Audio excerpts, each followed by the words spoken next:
இட்லி எப்பா இட்லி போட்ட ஏசமான எவ்வளவு பெரிய பூகம் வந்தாலும் சரிடா நீ ஒரு ஆள் எஸ்கேப் ஆயிருப்பா. வெல்கம் டு ஐரக்ஷன் சேனல். எங்களோட வீடியோஸ் உங்களுக்கு பிடிச்சிருந்ததுன்னா லைக் பண்ணுங்க, கமெண்ட் பண்ணுங்க, ஷேர் பண்ணுங்க, மறக்காம சப்ஸ்கிரைப் பண்ணுங்க. Happy birthday AK. அது 54வது பிறந்த நாள் நினைக்கிறேன். 54வது. ஆமா ஆமா ஆமா. அதனாலதான் இந்த வீடியோ நிறைய பேர் கேட்டுட்டு இருந்தாங்க. அதனாலதான் பண்ண போறோம். Unknown side of Ajith Kumar அந்த வீடியோ ஆல்ரவுண்டர் ஐயப்பன் அவங்க சேனல் தான் பார்க்க போறோம். பார்க்கலாமா? ரஜினிகாந்த் எனக்கு செய்யலைங்க. அஜித் சாரு என் பாப்பாவுக்கு மாசம் 10,000 கொடுத்துங்கிறாரு. ஓ ஹாஸ்பிட்டல் செலவு, ரீசார்ஜ் செலவு எல்லாமே அரசாங்கம் மயிரம் பண்ணல.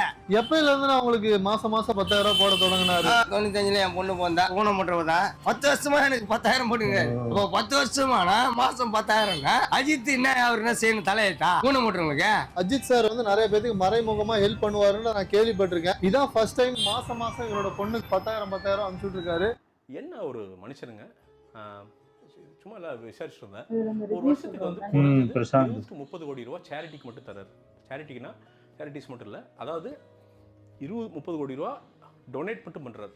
இது வந்து ரொம்ப குறைஞ்சது 5 to 6,000 பேரை வந்து வாழ வைக்குது அப்படின்னு சொல்கிறாங்க. ரொம்ப கம்மியாக சொல்கிறேன், மேக்ஸிமம் 20,000 பேர் வரைக்கும் இருக்கிறதுக்கு வாய்ப்பு இருக்குது அப்படின்னு வந்து சொல்கிறாங்க. வெளில சொல்கிறதில்ல. டேக்ஸ் வந்து பார்த்தீங்கன்னா வெளில சொல்கிறதுன்னு எனக்கு எப்படி தெரிஞ்சுன்னு கேட்காதீங்க. ரொம்ப நோண்டி இந்த இன்ஃபர்மேஷன் எடுத்து இல்லாட்டி கண்டிப்பாக கிடைச்சது. அது போக ஒரு டேக்ஸ் நாட்டோட குடிமகன்னா வந்து வரி சரியாக கட்டணும். அந்த வரி அமௌண்ட்டை வந்து தனியாக ஒரு அக்கௌண்ட்டில் போட்டு வச்சுருவாராம். போட்டு வச்சுட்டு என்னைக்கு வருதோ அதை தூக்கி அப்படியே அந்த பர்சன்டேஜை அப்படியே கட்டிட்டு அவ்வளோ க்ளீனாக வந்து ஒரு லைஃப் வந்து வாழ்கிற. அப்படி அஜித் சார் வந்து ஹார்ட் ஆப்ரேஷன் வந்து நாங்கள் அவரோட பணியாற்றும் போது ஒரு 250 பண்ணியிருந்தார். என்ன சொல்றீங்க? 250 ஹார்ட் ஆப்ரேஷனா? ஆமாம். ஓஹோ. காசுலாம் தர மாட்டார். அவர் சொல்கிற ஹாஸ்பிட்டல் அட்மிட் பண்ணோம்னா அவங்க பணத்தை கட்டி ஆப்ரேஷன் பண்ணி கொடுத்துருவார். அப்புறம் ஒரு 2 மாதம் 3 மாதத்துக்கு பணத்தை வந்து பேங்கில் போட்டுருவார். காசு கையில் தரவே மாட்டார். நிறைய பேர் ஏமாத்திட்டாங்க. காசு வாங்கிட்டு ஹார்ட் ஆப்ரேஷன் ஒன்றும் பண்ணல. அதனால் வந்து அவர் வந்து இன்னமும் செஞ்சுக்கிட்டு இருக்காரு. எனக்கு தெரிஞ்சு இப்போ கிட்டத்தட்ட ஒரு 1000 பேர் செஞ்சிருப்பான்னு நினைக்கிறேன். 1000 பேருக்கு ஒரு மருத்துவ உதவி செஞ்சுட்டு இருக்காரு. அவர் செய்கிறது வெளியே தெரியாது. அவங்க கொடுக்கும்போது அவங்ககிட்டே சொல்லிடுவார், தயவுசெய்து வெளியே சொல்லாதீங்கன்னு. அதெல்லாம் இன்னைக்கும் பண்ணிகிட்டு இருக்காரு. அன்னைக்கு பண்ணும்போது 4 லட்ச ரூபா என்னமோ, இன்னைக்கு ஒரு 2,000 ரூபா. Okay okay okay. 1000 பேர் பண்ணிகிட்டு இருக்காரு, வெளியே தெரியாது. அவர் ஊனி நடந்து வந்தார். ஒரு வாட்டி இலங்கை தமிழர்களுக்காக நாங்கள் உண்ணாவிரதம் இருந்தோம் நடிகர் சங்கத்தில். அப்போ ஊனி வந்தார். என்னென்னு பார்த்தா ஒரு காலில் பேடை கட்டியிருந்தார். இல்லை கால் கொஞ்சம் ஸ்ப்ரெயின் ஆகிடுச்சின்னு சொன்னார்.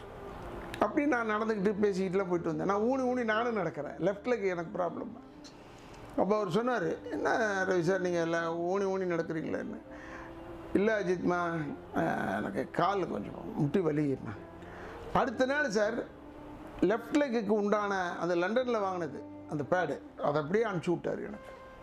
அந்த மனித அபிமானம் என்னை திரும்பி பார்க்க வச்சது அஜித்துக்காக. செய்தியாளர் வேலை பார்த்துட்டு இருக்கார். திடீர்னு உடல்நலக்குறைவு டக்குன்னு ரொம்ப சிவியர் விஷயம். ஒரு தனியார் மருத்துவமனையில் கொண்டு போய் சேர்த்துறாங்க. பக்கத்தில் இருந்தனால அங்கே ஓடி போய் சேர்த்துட்டாங்க. அது பயங்கர கார்ப்பரேட் மருத்துவமனை, பயங்கரமாக காசு கட்ட வேண்டிய சூழ்நிலை. உடனே டக்குன்னு எங்கள் கவனத்துக்கு வந்தது ஒரு அஜித் தான். சொன்னால் உடனே டக்குன்னு செய்வார்னு சொல்லி அவர் கவனத்துக்கு கொண்டு சொல்கிறோம். இந்த மாதிரி வந்து மருத்துவமனையில் சேர்த்துட்டோம், இவ்வளோ பில் கட்ட சொல்கிறாங்க, பணம் இல்லை, அவர் காப்பாற்றணும், என்ன பண்ணுறதுன்னு தெரியல அப்படின்போது அவர் யாரையும் அனுப்பிலாம் விடலை. ஒரு பிஆர்ஓ மேனேஜர் அவர்லாம் வரவே இல்லை. நேராக அவரே வந்துட்டார். அவரே தொகையை கட்டினார். ஆனால் துரதிருஷ்டவசமாக அவரை எங்களால் காப்பாற்ற முடியல. அந்த செய்தியாளரை இறந்து போயிட்டார். அவர் அந்த தகவலும் அப்போ அங்கே இருக்கார். இந்த தகவலை சொல்லிட்டோம். ஓ பரவாயில்ல, ஒன்றும் இல்லை, அவர் வீடு எங்கன்னு கேட்குறாரு. சாலிகிராமம் கிட்ட ஒரு விஷயத்த சொல்கிறோம். ஓகேன்னு சொல்லிட்டு அவர் வீடு எங்கே லொக்கேஷன்லாம் கேட்டு அவர் கிளம்பிட்டார். சரி, அவர் போயிட்டார் நாங்கள் நினச்சிட்டோம். நாங்கள் அப்புறம் ஃபார்மாலிட்டிலாம் முடித்து உடலை எடுத்துக்கிட்டு நாங்கள் போகிறோம். முதல் மாடியில் தான் அந்த செய்தியாளருடைய வீடு. ஸோ உடலை நாங்கள் வந்து ஆம்புலன்ஸ்லேருந்து இறக்குறோம். எங்களோட சேர்ந்து இன்னொரு கையும் பிடிச்சிது. அது யாருன்னா அஜித். மறக்கவே முடியாது. பெரிய விஷயம் இல்லை, இது கூட வந்து பண்ணுறது மிகப்பெரிய விஷயம். நாங்கள் மிரண்டு போயிட்டோம். என்னடா மனுஷன் இவர், அங்கே வந்து அவ்வளோ பணமும் செலுத்தினார், இங்கே கூட வந்து நின்று இது பண்ணுறாரு. இன்றைக்கெல்லாம் ஒரு படத்தில் நடிச்சிட்டாலே வேற ஒரு கவனத்துக்கு போயிடுறாங்க. ஆனால் அந்த இடத்துலலாம் அஜித் வந்து மிகச்சிறந்த ஒரு மனிதராக நம்ம பார்த்தேன்ல. அங்கே ஜூனியர் ஆர்டிஸ்டாக வந்த ஒரு லேடி வந்து மயங்கி கீழே விழுந்துட்டாங்க.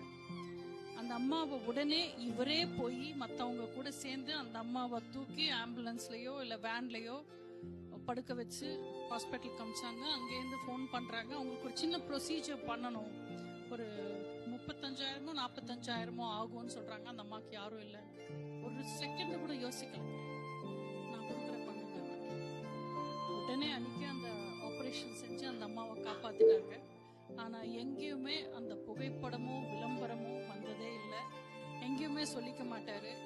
அவருக்கு உதவியாளராக இருந்தவங்களுக்கு பைக் வாங்கி கொடுப்பாரு, கார் வாங்கி கொடுப்பாரு, வீடு வாங்கி கொடுப்பாரு, நல்லா செட்டில் பண்ணுவாரு. ஆனா எதுவுமே விளம்பரத்துக்காக இல்லை, அவரோட சந்தோஷத்துக்காக. ரொம்ப சிம்பிளா இருப்பாரு. நிறைய பேருக்கு நிறைய உதவி செய்வாரு. அதை அரசியலாக்க மாட்டார். ஒரு நாள் வாலி படம் கதை சொன்னப்போ பைக் வாங்கி கொடுத்தாரு. என் டேரக்டர் நடந்து போகக்கூடாது அப்படின்னு பைக் வாங்கி கொடுத்தாரு. டபுள் பாசிட்டிவ் பார்த்துட்டு நான் ஒரு நாள் மிக்சிங்கில் இருந்தேன். அப்போது டார்லிங் உனக்கு என்ன வேணும், உனக்கு என்ன கலர் பிடிக்கும் அப்படின்னாரு. என்ன சார் உங்களுக்கு என்ன கலர் பிடிக்கும் சார் அப்படின்னு. இல்லை சொல்லு நீ உனக்கு என்ன பிடிக்கும். இல்லை சார் உங்களுக்கு என்ன கலர் பிடிக்கும் அப்படின்னு. ஒயிட்டுனார். அப்போ எனக்கும் ஒயிட் பிடிக்கும் சார் அப்படின்னு. ஒயிட் கலரில் ஒரு சாண்டரை வாங்கி கொடுத்துட்டாரு. அப்புறம் டாக்டர் விஜயசங்கர் யாருன்னா அவர் ஜெய்சங்கர் சாருடைய பையன். ராஜா அண்ணாமலைபுரத்தில் வச்சுருக்காரு அவர் கிளினிக். அவர் கிட்டத்தட்ட எப்படி இருந்தாலும் ஒரு 60,000 பேருக்கு கேட்ராக்ட் பண்ணியிருக்கார். சகோதரர் அஜித் வராருன்னு சொல்லிட்டு இருந்தார். என்ன அஜித் வராரு என்ன பாருன்னு கேட்டேன். அதுக்கு அவர் சொன்னார் விஜய்மா இல்லை இந்த அவர் வந்து கிட்டத்தட்ட எப்படி பார்த்தாலும் ஒரு 5,000 பேருக்கு இந்த கண் ஆப்ரேஷன் காசு கொடுத்து ஹெல்ப் பண்ணியிருக்காரு சார். யாருக்கும் வெளியவும் தெரியாது. இது இப்படியே யாரோ தெரிகிற மாதிரியும் செய்யலை. அவர் ரசிகர் மன்றம் வச்சு ஒரு பெரிய விழா வச்சு அவர் வந்து நின்று எல்லாருக்கும் பணம் கொடுக்குறது அதெல்லாம் செய்யலை. விஜயசங்கர் கேட்பார் சில நேரத்தில் அவரே கேட்பாராம். அஜித் நைட்டு வந்து வருவாராம், வந்து கேட்பாராம் என்ன சார் ஏதாவது ஹெல்ப் பண்ணணுமா கண் ஆப்ரேஷனுக்கு. அதாவது ஒளி படைத்த கண்ணினாய் வா வா வா அந்த மாதிரி அந்த ஒளி படைச்சி ஒளி வர்றதுக்கு செய்கிறாரு பாருங்க. அதனால தான் அஜித் சார்னு சொல்ல ஆரம்பிச்சிட்டேன். அதுதான் வளர்ச்சி, ஒரு மனிதனுடைய வளர்ச்சி. அசிஸ்டன்ட் டைரக்டர் ஒருத்தவருடைய குழந்தைக்கு ஹார்ட் ஆபரேஷன் சொல்லி 3 லட்சம் வேணும்னு சொல்லியிருக்காங்க. அவர் அங்க எங்க அலைஞ்சு 2.5 லட்சம் வரைக்கும் தேத்திட்டாரு. 75,000 மட்டும் அவருக்கு இல்லன்னு சொல்லிட்டோன்னே எல்லாத்தையும் போய் ஹெல்ப் கேட்கிறாரு. அப்புறம் ஒரு கேமராமேன் வந்திருக்காங்க. அவர்கிட்ட போய் கேட்டோன்னே நான் ஒரு நடிகர்கிட்ட கூட்டு போறேன், அந்த நடிகர் ரொம்ப ஹெல்ப் பண்ணுவாருன்னு சொல்லிட்டு அந்த நடிகர்கிட்ட கூட்டு போறாங்க. போனோடனே அவர் இருங்க கொஞ்சம் வெயிட் பண்ணுங்க, ஒரு 2-3 ஷார்ட் இருக்கு நான் முடிச்சுட்டு வந்து உங்கள்ட்ட என்னன்னு பேசுறேன்னு சொன்னோடனே 2-3 மணி நேரம் கழிச்சு வந்தாராம். வந்தோடனே என்ன விஷயம் என்ன கதைன்னு சொல்லி கேட்டோடனே அவர் சொல்றாராம், ஐயா கதை சொல்ல வரல, இது மாதிரி ஒரு அசிஸ்டன்ட் டைரக்டர் இவருடைய குழந்தைக்கு வந்து ஹார்ட் ஆபரேஷனா 75,000 வேணும் உங்கள்கிட்ட ஹெல்ப் கேட்டு வந்திருக்காரு. ஏன் இதை முதலே சொல்ல வேண்டியதானே, உன்னை நான் 2-3 மணி நேரம் வெயிட் பண்ண வச்சிருக்க மாட்டேன்ட்டு சொல்லி எவ்வளவு வேணும்னு சொல்லி கேட்டோடனே 75,000 வேணும்னு சொன்னாங்களாம். உடனே மொத்தம் எவ்வளவுன்னு சொல்லுன்னு சொன்னோடனே 3 லட்சம் சொன்னோடனே அந்த இடத்துல தன்னுடைய செக் எடுத்து 3 லட்சத்தையும் எழுதி தந்துட்டு இந்த விஷயம் யாருக்கும் தெரியாம இருக்கணும்னு சொல்லி அனுப்புறாரா. அவரு வேற யாரும் இல்ல, இன்னைக்கு தமிழ்நாடே தலைமையில தூக்கி வச்சு கொண்டாடுற தலைன்னு சொல்ற அல்டிமேட் ஸ்டார் அஜித் குமார் தாயா. என்னன்னா வந்து அப்போ வந்து அஜித்தோட ஆஃபீஸ் வந்து ராஜா நாளையபுரத்தில் இருந்து ஜானகி அவென்யூன்னு அது தெரு, அது ஒரு டிட்டன் ரோடுன்னு வச்சுங்களேன். அப்போ ஒரு நாள் வந்து அவரும் நானும் வந்து வெளியில் எங்கேயோ போயிட்டு சாப்பிட போட்டு வந்தோம்னு நினைக்கிறேன். போயிட்டு காரில் வந்துட்டு இருக்கோம். வந்து கார் வந்து அந்த ரோட்டில் திரும்பும்போது காரை நிப்பாட்டிட்டு அங்கே இருக்க ஒரு ஆட்டோ டிரைவர் கூப்பிட்டு சொன்னார். நான் கண்ணாடி இறக்கிட்டு அவர் டிரைவர் ஒருத்தர் கூப்பிட்டேன். எல்லாமே மொத்தமாக வந்துட்டாங்க. அஜித் என்னன்னா வந்துட்டாங்க. ஒரு ஒரு ஒரு பேரை சொல்லி எங்கே அவரை அப்படின்னு சொல்லி கேட்குறாரு. அப்போ அந்த ஆட்டோ டிரைவர் சொல்கிறாங்க, அந்த மாதிரி இல்லை சார் சேட்டுக்கு டியூ கட்டலை, அதனால் வந்து எடுத்துகிட்டு போயிட்டாங்க, அதனால் இது அப்செட் ஆகி வீட்டில் இருக்கான் அப்படின்னு சொன்னோன்னே, இல்லை எனக்கு வந்து ஆஃபீஸில் வந்து என்னை பார்க்க சொல்லுங்கள் அப்படின்னு சொல்லிடுறாரு. உடனே அவர் கிளம்பி தகவல் சொல்கிறாங்க. வந்து அந்த இது பார்க்குறாரு. பார்த்துட்டு சரி ஓகே பிரச்சனை இல்லை, நாளை காலையில் ஒரு 11 மணிக்கு வா அப்படின்னு சொல்கிறாரு. நாங்கள் காலையில் வழக்கம் போல 10 மணிக்கு ஆஃபீஸில் போயிட்டு அசம்பிள் ஆகிட்டோம். இப்போ அந்த இது குடும்பத்தை ஃபேமிலியோட வர சொல்லியிருக்காரு. வந்து இருக்காங்க. வரும்போது வந்து அவர் காஃபியெல்லாம் கொடுத்து, அவர் எப்பவுமே வீடு ஆஃபீஸ்க்கு வந்தாங்கன்னா முதல்ல வந்து தண்ணி கொடுப்பாரு. அதுக்கப்புறம் ஒரு காஃபி சாப்பிடுங்கன்னு சொல்லுவார். அவரே மேக் பண்ணி செஞ்சு கொடுப்பாரு. அவன் அந்த குடும்பம் சாப்பிட்டுட்டு இருக்கும்போது என்னன்னா ஒரு ஆட்டோ வந்து புது ஆட்டோ வந்து நிற்கிது. அந்த குடும்பத்தை கூப்பிட்டு வந்து இதெல்லாம் பூஜை பண்ணி இந்த சாவியை கொடுத்து இந்த ஆட்டோவை நீங்கள் எடுத்துங்க அப்படிங்கும்போது அந்த ஆட்டோ டிரைவர் கண்ணில் வந்து அப்படி கண் கலங்கி நிற்கிறார். அந்த குடும்பமே அப்படி நிற்கிது. அவர் சொல்கிறார், ரஜித் சொல்கிறார், ஒன்றும் இல்லை, இதுக்கப்புறம் வந்து நீ யாருக்குமே டியூ கட்டணும்னா யாருக்கும் பயப்பட வேண்டியதில்லை, நீ வந்து சந்தோஷமாக இரு அப்படின்னு சொல்லி அனுப்பிச்சிட்டாரு. அவங்களாம் கிளம்பிட்டாங்க. அதுக்கப்புறம் வந்து ஒரு லஞ்ச் டைமில் பேசிட்டு இருக்கும்போது நான் அவர்கிட்ட கேட்டேன், இது மாதிரி வந்து என்னஜி இது மாதிரி வந்து எதுக்கு இந்த ஆட்டோ வாங்கி கொடுத்தீங்களோ. இல்லை டெய்லி வரும்போது வணக்கம் பாப்பில் நான் பார்த்துட்டே இருப்பேன், இன்றைக்கி ஆளை காண தான் கேட்டேன் அப்படின்னாரு. அந்த ஒரு வணக்கம் வைக்கிறதுக்கலாமா ஒரு ஆட்டோ வாங்கி கொடுப்பீங்க அப்படின்னு கேட்டேன். அதுக்கு அவர் என்ன சொன்னார், நீங்கள் என்னை வந்து தொடர்ந்து பார்த்துட்ருக்கீங்களா, எத்தனை வருஷம் பார்த்துட்ருக்கீங்க, இன்றைக்கி என் ஸ்டேட்டஸில் இருக்கிற ஆட்கள் வந்து ஒரு நாள் இரவு வந்து ஹோட்டலுக்கு போனாங்கன்னா 2 லட்சம் 3 லட்சம் செலவு பண்ணுற இதில் இருக்காங்க. நான் எனக்கு அந்த பழக்கம் கிடையாது. நான் அந்த ஹோட்டலுக்குலாம் அந்த கல்ச்சருக்குள்ளே போகிறது கிடையாது. ஸோ அந்த 3 லட்ச ரூபா செலவு பண்ணக்கூடிய தகுதி எனக்கு இருக்குல்ல. ஸோ அந்த காசை வந்து ஒரு ஏழைகளுக்கு ஒரு இந்த மாதிரி வந்து உதவி செஞ்சோம்னா அவங்க பண்ணுற பிரார்த்தனை வந்து நம்மளை வாழ வைக்கும் அப்படின்னு சொன்னார். உண்மையிலே எனக்கு வந்து பெரிய ஆச்சரியமாயிடுச்சு. நல்லா இருக்கிறோம் சார் புண்ணியத்தில் మేము எல்லோரும் நல்லா இருக்கோம். குழந்தை குட்டியோட మేము வந்து நல்லா வாழ்கிறோம். எங்களுக்கு நல்லா வாழ்க்கை கொடுத்துருக்காரு. அது வந்து எப்பவும் நான் மறக்க முடியாது. நான் சாகிற வரைக்கும் என்ன மறக்க முடியாது. ఆయన வந்து நல்லா இருப்பாரு. குடும்பமும் எல்லாமே நல்லா ஐயன் பார்க்குறதுக்கு தான் வந்து இருக்கிறேன். ஆமாம், நான் வந்து 10 வருஷமாக செஞ்சுருக்கிறேன். இங்கே வந்து மட்டும் நான் வரல. என்கிட்ட உடம்பு சரியில்லாமல் நான் வீட்டுக்கு போயிருக்கிறேன். அப்பாவா உடம்பு சரியில்லை கேள்விப்பட்டுக்கிறேன். உடம்பு சரியில்லை அதெல்லாம் எனக்கு தெரியும். இந்த வீட்டுக்கு வந்து நான் வரல. திருவாமிலிட்டோம் நாங்கள் போயிட்டேன். நான் வந்துட்டேன். எனக்கு உடம்பு சரியில்லை நான் போயிட்டேன். எனக்கு திருவாமியூர் தான் வீடு. என் வீடு கட்டி கொடுத்துல இதில் கண்டிகை கண்டிகை கண்டிகை எல்லாருக்கும் 12 பேருக்கு டிரைவருங்களுக்கு ஒர்க்கர்ஸ் எல்லாருக்குமே 12 பேருக்கு கட்டி கொடுத்தாரு. சதுர அடிலாம் தெரியாது. 2 பெட்ரூம் ஆளு கிச்சனு எல்லாமே போட்டு நல்லா எல்லா வசதியும் 7 வருஷம் ஆச்சு நாங்கள் அங்கே போய். நல்லது செஞ்சு யாராவது சொல்லியிருக்காங்களா உங்ககிட்ட? சொன்னதுனால தான் எனக்கு தெரியுது. ஏதாவது ஒன்று சொல்லுங்களேன். வீடு வாங்கி கொடுத்துருக்குறாரு. வேலை செய்கிற வீட்டுங்க இருக்கிறவங்களுக்கு வீடு வாங்கி கொடுத்துருக்குறாரு. நல்லதை செஞ்சுருக்கிறாரு. நிறைய நான் கேள்விப்பட்டுக்கிறேன். எனக்கு ரொம்ப பிடிக்கும். நேரில் பார்த்துருக்கீங்களா? திருப்பதி படம் ஷூட்டிங் எடுக்கும்போது என் தங்கச்சிக்கிட்ட சொல்லி வந்து உக்காந்து பார்த்துட்டு போனேன். அவர் என்னை பார்க்கல, அவரை நான் பார்த்து ரொம்ப சந்தோஷமாக போயிட்டேன். இவங்க வந்து பிறந்த டேட்டு இவங்களுக்கு தெரியாது.